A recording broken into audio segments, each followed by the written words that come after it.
Now अब वापस आते हैं अल्केन्स पे। तो अल्केन्स जो है, मैं डायरेक्टली इनकी बात स्टार्ट कर रहा हूँ, इनकी केमिकल प्रॉपर्टीज की, जो कि इस चैप्टर का सबसे इंपॉर्टेंट टॉपिक है, केमिकल प्रॉपर्टीज ऑफ अल्केन्स। ठीक है, फिर हम इनकी जो प्रिपरेशन है वो बाद में देख लेते हैं, बट पहले हम केमिकल प्रॉपर्टीज डिस्कस कर लेते हैं। Chemical properties of alkanes. तो अल्केन्स जो है, they are chemically very less reactive compounds. ठीक है, ये ओ लेवल से भी आपको याद होगा, ओ लेवल्स में भी हम पढ़ते थे कि अल्केन्स जो है, they are alkanes are chemically very less reactive compounds.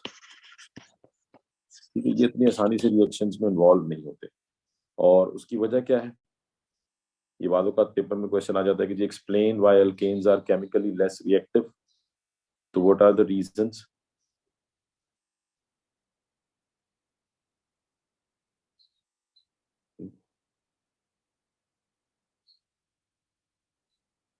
जी, कोई आइडिया है बेटा रीजंस का? Alkanes they are chemically very less reactive compound, उसका मेन रीजन क्या है? नंबर वन,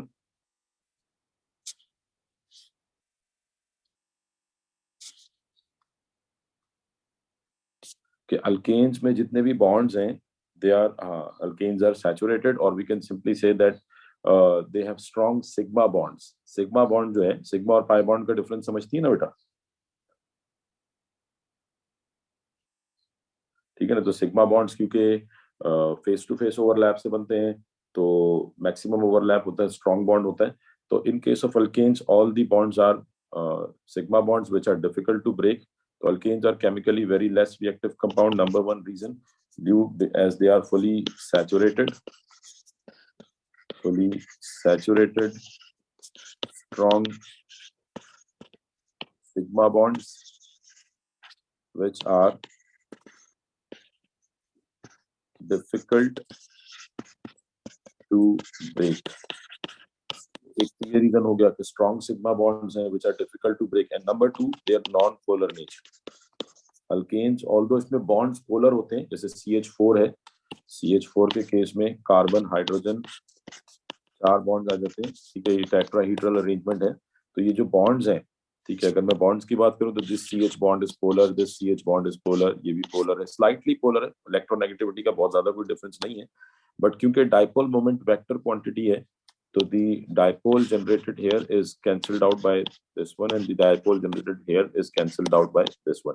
तो overall this molecule is non polar. तो अल्केन्स क्या है? They are non-polar in nature, and due to this non-polar nature, कोई भी जो आपके रिएक्टिव स्पीशीज है वो इसकी तरफ अट्रैक्ट नहीं होते, ना तो कोई इलेक्ट्रोफाइल इसकी तरफ अट्रैक्ट होता है। इलेक्ट्रोफाइल क्या होते हैं ये आप आगे चल के देख लेंगे।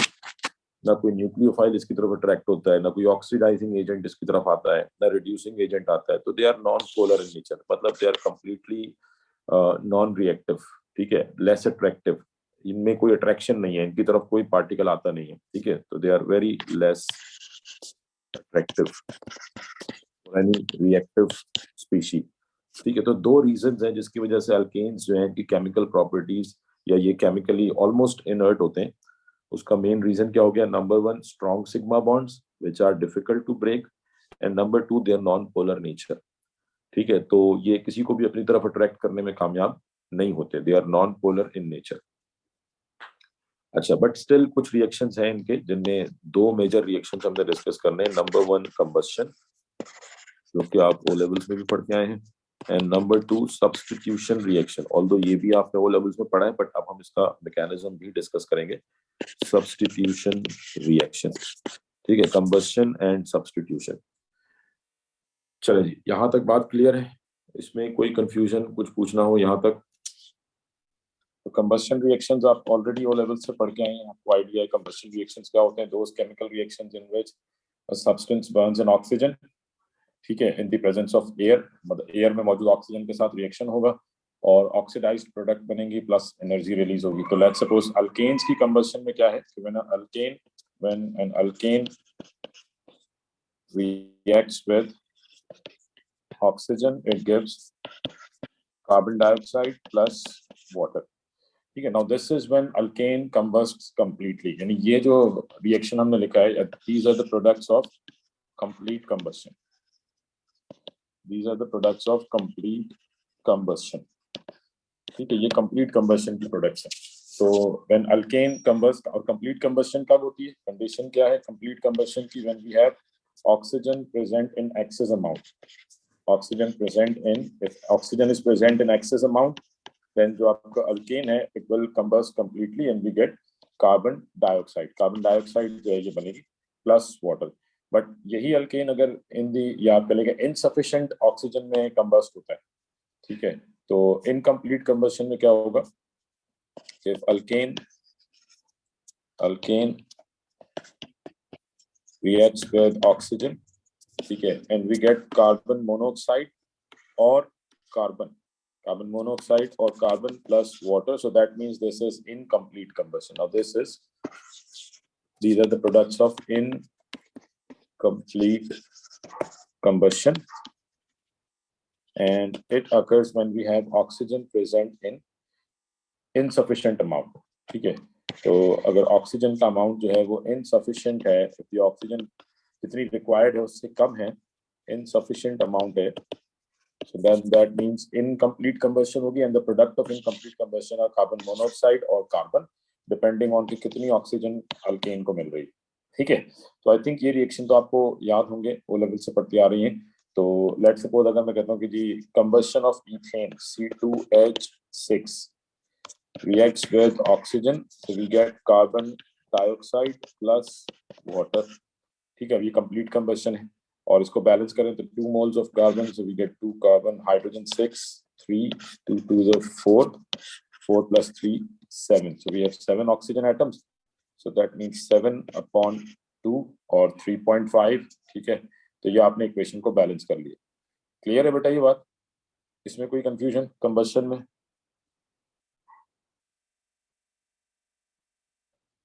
ठीक है, और यही अगर आपसे कहा जाए कि right the combustion equation of ethane in which carbon monoxide is being produced. ठीक है, सो इनकम्प्लीट कंबशन होगी तो फिर रिएक्शन क्या हो जाएगा? C2H6 reacting with oxygen and we get carbon monoxide plus water. तो अब ये इनकम्प्लीट कंबशन होगी. अब इसको बैलेंस करें तो 2 carbon, 6 hydrogen, that means 3, 2 1s are 2, 3 1s are 3, तो 2 plus 3 is 5, so that means 5/2. ठीक है जी, तो ये जो सिंपल इक्वेशन हो जाएगी. क्लियर हो गई बात? तो ये कंप्लीट एंड इनकम्प्लीट कंबशन है, और प्लस जो मेन पॉइंट आपको यहाँ पे ध्यान में रखना है कि combustion is an exothermic reaction, right? It is an exothermic reaction.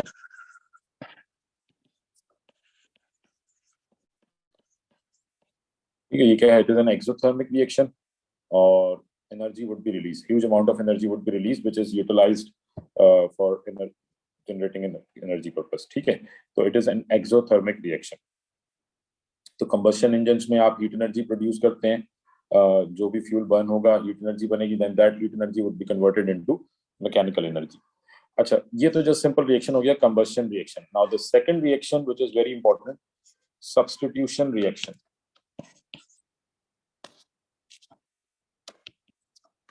Second reaction is substitution reaction, जो कि डिटेल में हमने डिस्कस करना है.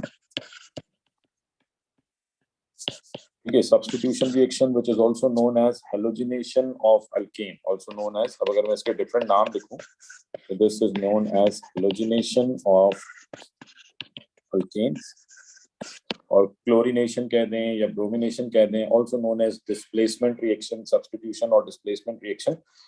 तो यहाँ पे क्या होगा इस केमिकल रिएक्शन में? रिएक्शन ऑल्दो आप ये भी ओ लेवल पे पढ़ के आए हैं, बट यहाँ पे हम इसका मैकेनिज्म डिस्कस करेंगे. तो सब्स्टिट्यूशन रिएक्शन क्या है कि those chemical reactions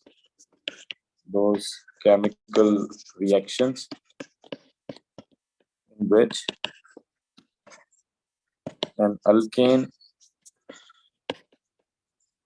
reacts with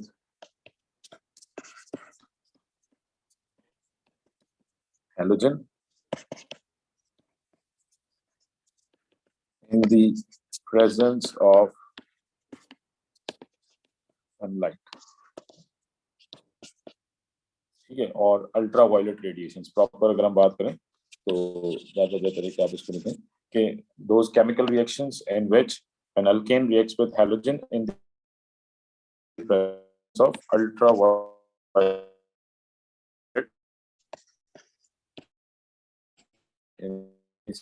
reaction के लिए जो एनर्जी रिक्वायर्ड है, this comes from halogen in the presence of UV radiations. Those are called substitution reactions. And a chemical reaction which occurs in the presence of sunlight, कोई भी ऐसा chemical reaction which occurs in the presence of sunlight or electromagnetic radiations, तो अगर आपको याद हो, this type of chemical reaction is also known as photochemical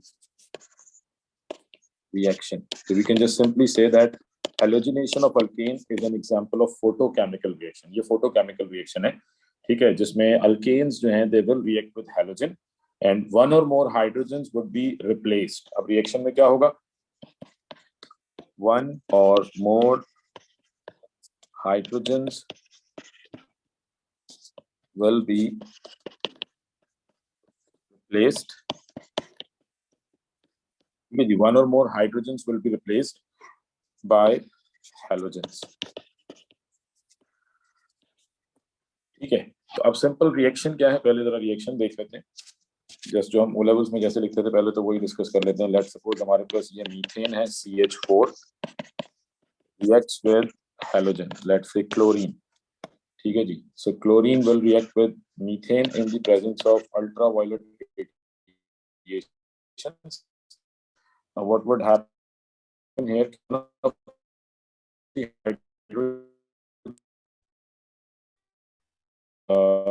would be replaced by chlorine. So let's suppose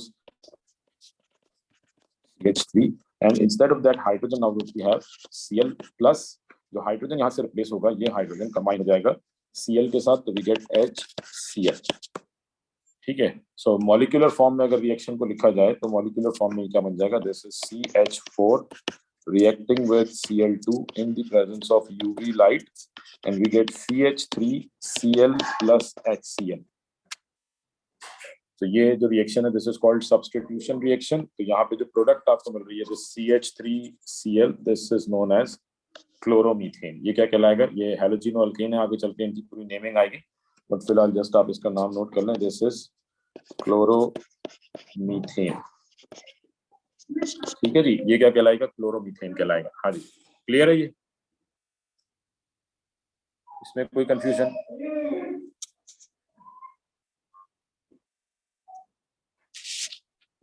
जी, आवाज cut रही बेटा, अब clear आ रही है या नहीं?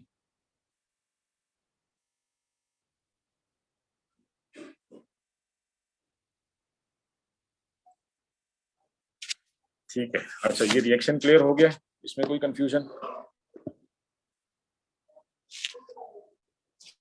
ठीक है, तो ये जो सिंपल क्या है, सब्स्टिट्यूशन रिएक्शन है in which one of the hydrogen would be replaced by halogen और हैलोजिनो अल्केन्स। ये जो प्रोडक्ट आपको मिली है, अगर हम इसको मतलब ये this group is known as halogeno alkanes, जिसमें अल्केन के साथ कोई भी हैलोजन ग्रुप अगर आप अटैच करेंगे तो these are known as halogeno alkanes. इनकी नेमिंग आगे सिलेबस में आएगी, these are known as halogeno alkanes. ठीक है, अच्छा अब मेनली यहाँ पे जो हमने डिस्कस करना है that is mechanism of this reaction, कि जो रिएक्शन है ये किस मैकेनिज्म के थ्रू होगा। ठीक है, तो this reaction occurs through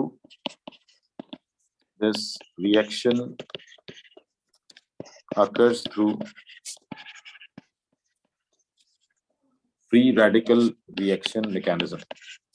free radical reaction mechanism।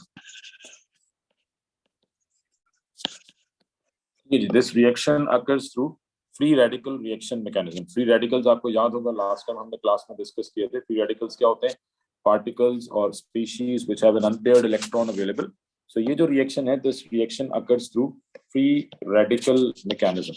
अब free radical mechanism क्या है ये हमने डिस्कस करना है। ठीक है, तो free radical mechanism it occurs in 3 stages। चले हम इसको पहले हेडिंग दे देते हैं। तो free radical mechanism, free radical mechanism। ठीक है जी। Now what is free radical mechanism? It occurs in 3 stages. Free radical mechanism, कोई भी रिएक्शन अगर फ्री रेडिकल मैकेनिज्म के, अच्छा मैकेनिज्म बेसिकली क्या होता है, अगर आपको इसमें थोड़ा सा आइडिया ना हो तो मैं क्लियर कर दूं। मैकेनिज्म बेसिकली क्या है, रिएक्शन मैकेनिज्म्स क्या होते हैं कि it describes how reaction proceed. ठीक है, कि मतलब पहले कौन से, जैसे अभी तो हमने सिंपल रिएक्शन लिख दिया ना कि methane reacting with chlorine.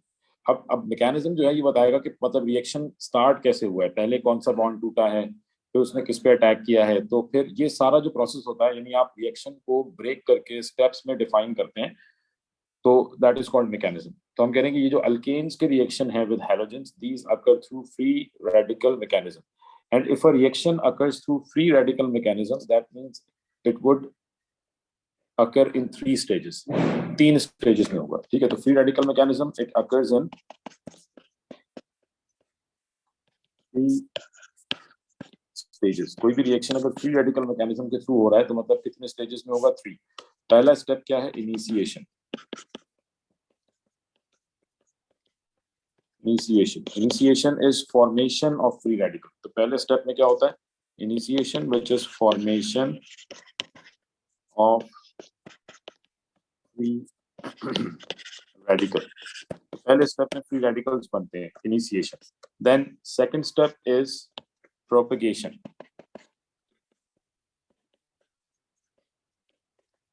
Propagation propagation क्या है कि where free radicals attacks on neutral molecules, ठीक है, एंड रिएक्शन प्रोसीड्स। तो प्रोपगेशन में क्या होगा कि where number of free radicals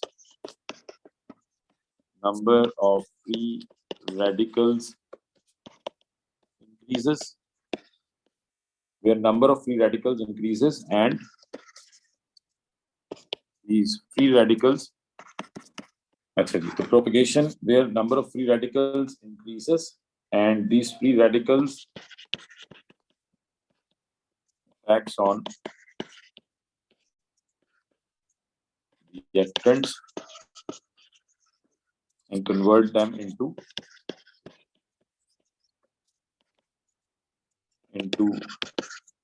desired products।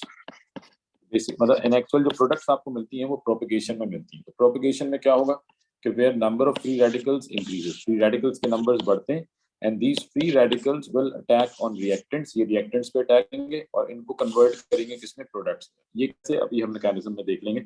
और लास्ट स्टेज क्या होगा? पहला स्टेज इनिशिएशन, देन प्रोपगेशन, और थर्ड स्टेप होगा टर्मिनेशन। टर्मिनेशन इज वेयर आप कह रहे कि reaction, now this is where reaction is at its end. ठीक है, तो termination it occurs when reaction is at its end. ठीक है, तो जब रिएक्शन अपने एंड पे होगा अब टर्मिनेशन स्टार्ट होगी, जब रिएक्टेंट्स सारे कंज्यूम हो चुके होंगे। ठीक है, आप कह रहे हैं कि सारे रिएक्टेंट्स कंज्यूम हो गए, अब क्या होगा? Free radical, now these free radicals they start reacting with each other. Free radicals will attack on each other और टर्मिनेशन हो जाएगी। ठीक है जी, तो ये 3 स्टेजेस हैं, initiation, propagation and termination. Clear हो गई बात यहाँ तक? अब हम अल्केन्स की एग्जांपल लेके इसको एग्जांपल के थ्रू एक्सप्लेन कर लेंगे, बट यहाँ तक बात क्लियर है? ठीक हो गया। अच्छा, अब हम यही जो हमने रिएक्शन अभी डिस्कस किया था, मीथेन रिएक्टिंग विद क्लोरीन, इसी की एग्जांपल ले लेते हैं। तो हमारे पास रिएक्शन क्या है? Methane CH4 reacting with chlorine Cl2 in the presence of UV light. So we get CH4, CH3, Cl plus HCl। ठीक है, तो हम कह रहे हैं कि this reaction occurs in 3 stages. और पहला स्टेज क्या है? पहला स्टेज है initiation. Initiation is where free radicals form. अच्छा, अब फ्री रेडिकल्स कैसे बनते हैं? बेसिकली ये जो आपकी मतलब जो यूवी लाइट आप प्रोवाइड कर रहे हैं, this ultraviolet radiations help in breaking the reactants bonds. अब इसमें हमने देखना है कि जो 2 रिएक्टेंट्स हैं हमारे, मीथेन और क्लोरीन मॉलिक्यूल, इन दोनों में से ज्यादा रिएक्टिव कौन है? ज्यादा रिएक्टिव मींस कि इसकी बॉन्ड एनर्जी कम है, बॉन्ड एनर्जी क्या होती है? The energy required to break 1 mole of a specific type of bond. तो आप सिंपली ये देखेंगे कि क्लोरीन को ब्रेक करना आसान है, इसकी बॉन्ड एनर्जी कम है, या CH बॉन्ड की बॉन्ड एनर्जी कम है। तो इसके लिए हम क्या करते हैं, मतलब वैसे तो जस्ट डायरेक्ट आप लिख देंगे, बट मैं थोड़ा सा एक्सप्लेन करने के लिए जरा आपको डेटा बुकलेट से एक दफा शो भी करा दूं।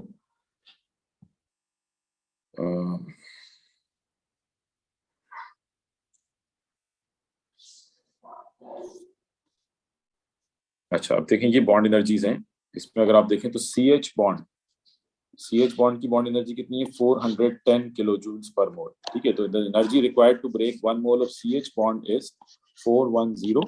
और chlorine chlorine bond this is 242। ठीक है जी। So the energy required to break CH bond is 410। ठीक है, अगर मतलब यहाँ से जस्ट हम एग्जांपल क्लियर हो गई ये बात कि अगर मुझे इस बॉन्ड को ब्रेक करना है तो इसके लिए कितनी एनर्जी रिक्वायर्ड है? 242 किलो जूल्स पर मोल। और अगर आपने CH बॉन्ड को ब्रेक करना है तो that would require 410 kilojoules per mole. So that means कौन सा बॉन्ड पहले टूटेगा? अगर आप एनर्जी प्रोवाइड करेंगे तो which bond is going to break first? Chlorine. ठीक है, तो अब अगर आपसे एक्सप्लेनेशन मांगी जाए तो आप एक्सप्लेनेशन दे सकती हैं कि अगर ये पूछ लिया जाए कि जी इनिशिएशन में क्लोरीन बॉन्ड ही क्यों ब्रेक हो रहा है, रीजन उसकी बॉन्ड एनर्जी कम है। ठीक है, तो जो यूवी लाइट है, मतलब जो अल्केन की अनरिएक्टिविटी है, वो अभी भी अपनी जगह पे एज मतलब आप कह लें इंटैक्ट है। हमने कहा था अल्केन्स अनरिएक्टिव होते हैं, रीजन नॉन पोलर होते हैं, स्ट्रॉन्ग सिग्मा बॉन्ड है। तो हमें यहाँ पे नजर आ रहा है कि ये स्ट्रॉन्ग सिग्मा बॉन्ड है क्योंकि एनर्जी काफी ज्यादा है। ठीक है, तो अल्केन तो अभी भी ब्रेक नहीं हो रहा, ब्रेक क्या हो रहा है? हैलोजन ब्रेक हो रहा है। तो जो आप यूवी लाइट प्रोवाइड कर रहे हैं, this UV light will help in breaking the chlorine molecule. ठीक है, तो सिंपल इनिशिएशन में क्या होगा कि जो क्लोरीन मॉलिक्यूल है Cl2 क्लोरीन, ये क्लोरीन बॉन्ड जो है this will break due to ultraviolet radiations. और कैसे ब्रेक होगा जी बताएंगे आप? ये जो ब्रेकिंग होगी इसको हम क्या नाम देंगे?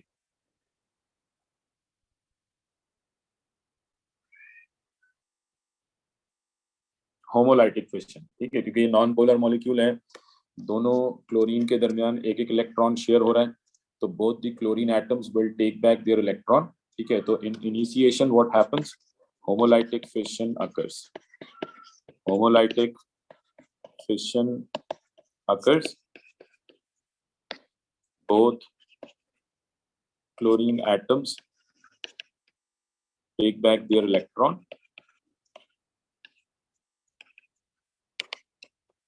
and free radical forms। तो ये इनिशिएशन होगी, फ्री रेडिकल्स बनेंगे। तो सिंपल क्या होगा? This chlorine atom will take back its electron. ये जो क्लोरीन है ये अपना इलेक्ट्रॉन ले लेगा, हाफ एरो से शो करेंगे, and we get 2 chlorine free radicals. ठीक है जी, ये 2 क्लोरीन फ्री रेडिकल्स बन जाएंगे। सो क्लोरीन मॉलिक्यूल ब्रेक हुआ and we get 2 chlorine free radicals. तो दिस इज कॉल्ड इनिशिएशन। ये इनिशिएशन हो गया, क्लोरीन फ्री रेडिकल्स बन गए। ठीक है, तो पहले स्टेप में क्या हुआ? अल्ट्रावायलेट रेडिएशन, जो एनर्जी आपने प्रोवाइड की थी UV light, that UV light would be utilized in breaking the bond between chlorine molecule। ठीक है, ये बॉन्ड ब्रेक होगा and we get 2 chlorine free radicals. अब आगे का जो प्रोसेस है वो ये फ्री रेडिकल्स स्टार्ट कराएंगे। ठीक है, तो अब इनिशिएशन में फ्री रेडिकल्स बन गए। अब नेक्स्ट स्टेप क्या है? Propagation. Second step propagation. Propagation is where number of free radicals multiplies and they react on neutral molecules। तो अब क्या होगा? जो 2 फ्री रेडिकल्स बने, क्लोरीन फ्री रेडिकल, अब फ्री रेडिकल्स जो हैं दे आर हाईली रिएक्टिव, और ये इतने रिएक्टिव हैं कि they can react on methane और they can attack on methane molecule. ये मीथेन पे अटैक करेंगे। मतलब क्लोरीन फ्री रेडिकल जो है इसको कुछ भी करके एक इलेक्ट्रॉन चाहिए ताकि इसका ऑक्टेट कंप्लीट हो। तो अब प्रोपेगेशन स्टेप में क्या होगा? लेट्स सपोज हम कहेंगे कि वी हैव दिस CH4, या इसको सिंपल हम इस तरह से शो कर देते हैं अपनी आसानी के लिए कि CH3, एक बॉन्ड में इसका अलग से शो कर देता हूँ जिसको हमने ब्रेक करना है। और ऑल्दो कार्बन के चारों बॉन्ड्स इक्वली एनर्जेटिक हैं, तो चारों में से कोई भी हाइड्रोजन जा सकता है। ठीक है, तो मैंने जस्ट एक हाइड्रोजन एग्जांपल के तौर पे शो किया, and we have chlorine free radical. Now this chlorine free radical it needs an electron. ठीक है। और क्योंकि ये हाईली इलेक्ट्रोनेगेटिव है तो ये हाइड्रोजन को, अभी इस वक्त क्या है, कार्बन और हाइड्रोजन के दरमियान जो इलेक्ट्रॉन्स हैं ये ऑलमोस्ट सेंटर में है, ये ऑलमोस्ट नॉन पोलर बॉन्ड है। बट जो क्लोरीन है, ये जो क्लोरीन है इसको एक इलेक्ट्रॉन चाहिए, तो ये हाइड्रोजन को अपनी तरफ अट्रैक्ट करेगा, जिसकी वजह से हाइड्रोजन जो है ये अपना एक इलेक्ट्रॉन वापस लेगा और ये Cl के साथ बॉन्ड बना लेगा। तो मतलब ये जो कार्बन हाइड्रोजन बॉन्ड है ये भी होमोलाइटिकली ब्रेक होगा, कार्बन को अपना इलेक्ट्रॉन वापस मिल जाएगा, हाइड्रोजन को अपना इलेक्ट्रॉन, और हाइड्रोजन इस इलेक्ट्रॉन को क्लोरीन के साथ शेयर कर लेगा और HCl बन जाएगा। समझ आ रही बेटा मेरी बात आपको? ठीक है। तो अब यहाँ पे क्या हुआ, प्रोपेगेशन में क्या होगा कि सिंपल हमने कहा कि जी आप, वैसे तो ये जो एरोस हैं ये सिर्फ आपको इनिशिएशन वाले स्टेप में शो करने होते हैं, मैं सिर्फ समझाने के लिए, पहले इलेक्ट्रॉन में बता दूं, ये भी समझाने के लिए बनाए थे मैंने। फ्री रेडिकल जो का जो इलेक्ट्रॉन है ये आपको बनाना होगा, बाकी उसके अलावा जो सिर्फ एक्सप्लेनेशन के लिए थे। तो अब हम सिंपल कह रहे हैं कि this carbon hydrogen bond will break homolytically and hydrogen will share its electron with Cl। तो क्या बनेगा, CH3, कार्बन को एक इलेक्ट्रॉन वापस मिल जाएगा, it becomes a methyl free radical, plus ये H और Cl ये एक एक इलेक्ट्रॉन शेयर करेंगे and they would form HCl। तो पहला प्रोडक्ट क्या मिल गया आपको, HCl। इस रिएक्शन का जो पहला प्रोडक्ट था दैट वाज HCl, ये फॉर्म हो गया, वो प्रोपेगेशन के पहले स्टेप में बन जाएगा। ठीक है, HCl बन गया। This is the first step of propagation. Propagation दो स्टेप्स में होती है। पहले स्टेप में क्या मिला आपको, वी गेट दिस, इसका नाम बताएंगे क्या है, what is this?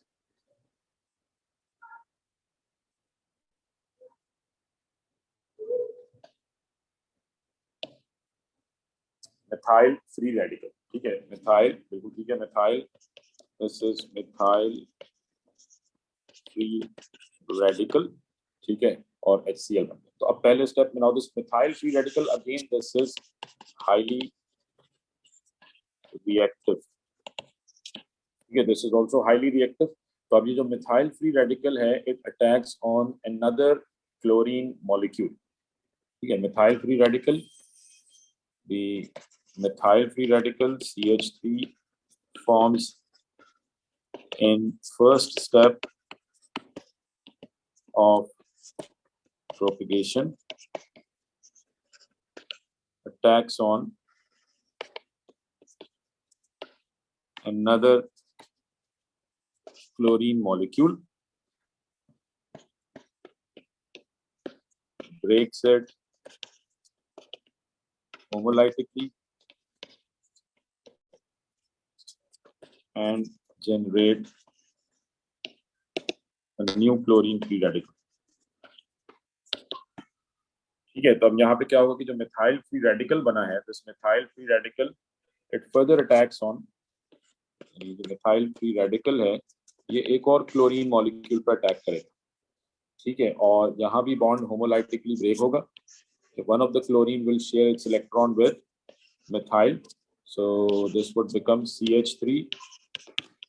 CH3Cl plus and we get another chlorine free radical. ठीक है, ये एक और क्लोरीन फ्री रेडिकल बन जाएगा। ठीक है, तो ये आपके पास दोबारा क्लोरीन फ्री रेडिकल बन गया। अब अगर आप यहाँ, यानी this is the second step of propagation. ठीक है, ये प्रोपेगेशन का सेकंड स्टेप हो गया। प्रोपेगेशन के फर्स्ट स्टेप में क्या हुआ, जो क्लोरीन फ्री रेडिकल था, ठीक है, इट अटैक्स ऑन मीथेन और यहाँ से मिथाइल फ्री रेडिकल बना प्लस HCl। और फिर सेकंड स्टेप में methyl free radical attacks on another chlorine molecule, we get the second product of this reaction chloromethane and another chlorine free radical. तो अब आप देखें ये मतलब अगेन यहीं से दोबारा रिएक्शन स्टार्ट हो गया कि आपके पास, तो अगेन आपके पास एक क्लोरीन फ्री रेडिकल। तो अब क्या होगा, ये जो क्लोरीन फ्री रेडिकल है it again attacks on another methane और वही रिएक्शन 1 फिर दोबारा रिपीट होगा, रिएक्शन 2 रिपीट होगा। तो ये प्रोपेगेशन मतलब ये एक चेन रिएक्शन स्टार्ट होगी। ठीक है, तो हम सिंपल कह सकते हैं कि chlorine free radical will attacks on another methane molecule or alkane and reaction repeats। ठीक है, सिंपल क्या होगा, रिएक्शन रिपीट्स और इस तरह से ये चेन देख एंड वन बाय वन आपके सारे अल्केन्स जो हैं वो कंज्यूम होते जाएंगे और ये कन्वर्ट होते जाएंगे जिसमें क्लोरोमीथेन में कन्वर्ट होते चले जाएंगे। तो this is why we are calling it propagation. समझ आ रही बेटा बात? तो रिएक्शन जो है ये क्या हो रहा है, बार बार रिपीट हो रहा है। ठीक है, तो प्रोपेगेशन के पहले स्टेप में HCl बनेगा और प्रोपेगेशन के सेकंड स्टेप में आपको सेकंड प्रोडक्ट मिल जाएगी, दैट वुड बी क्लोरोइथेन। ठीक है, और इस तरह से अगर लेट सपोज आपके पास एक रिएक्शन चैम्बर है, ठीक है, और इस रिएक्शन चैम्बर में स्टार्ट में आपके पास ये मीथेन मॉलिक्यूल्स थे, लेट्स से 1 2 3 4 5, और इसी तरीके से हमारे पास स्टार्ट में ये क्लोरीन मॉलिक्यूल थे। तो इनिशियली क्या हुआ कि आपके पास एक क्लोरीन मॉलिक्यूल ब्रेक हुआ। ठीक है, मैं जस्ट थोड़ी सी एग्जांपल देना चाह रहा हूँ आपको।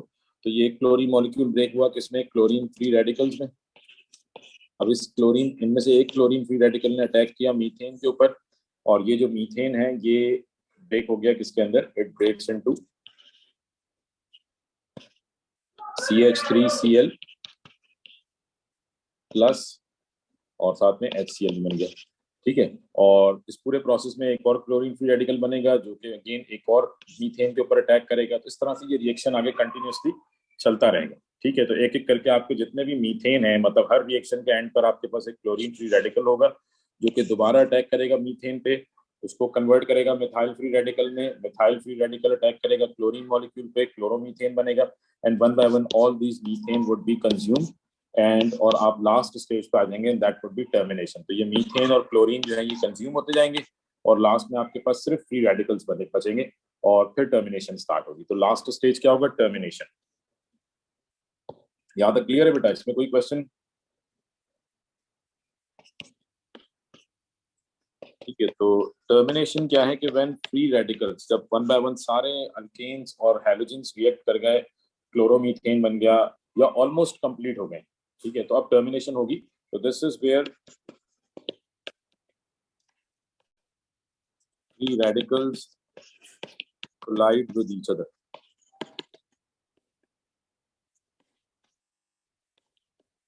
अब क्या होगा? फ्री रेडिकल्स जो हैं ये टकराना शुरू करेंगे और टर्मिनेशन में क्या होगा कि लेट्स सपोज, अब यहाँ पे तीन पॉसिबिलिटीज हैं।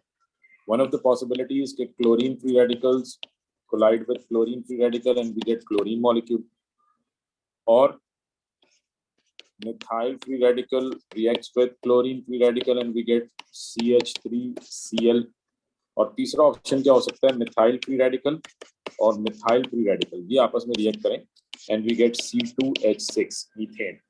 तो ये तीन डिफरेंट टाइप की टर्मिनेशंस हैं। आप तीनों में से कोई भी एक लिख सकती हैं क्योंकि ये 4 मार्क का क्वेश्चन आएगा फ्री रेडिकल मैकेनिज्म का। तो 1 मार्क का इनिशिएशन हो गया, 2 मार्क की प्रोपेगेशन और 1 मार्क की टर्मिनेशन है। तो इन तीनों में से कोई भी एक रिएक्शन लिखा जा सकता है।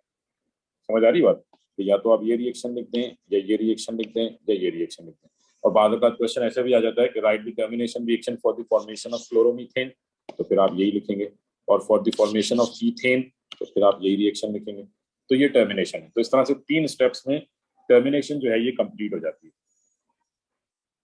सॉरी, टर्मिनेशन जो है मतलब 3 स्टेप्स में फ्री रेडिकल मैकेनिज्म जो है ये कंप्लीट हो जाता है। पहला स्टेप इनिशिएशन, देन प्रोपेगेशन जहां आपको डिजायर्ड प्रोडक्ट मिल जाती है, और लास्ट में टर्मिनेशन जहां पे फ्री रेडिकल्स आपस में रिएक्ट करते हैं और रिएक्शन एंड हो जाता है। क्लियर हो गया?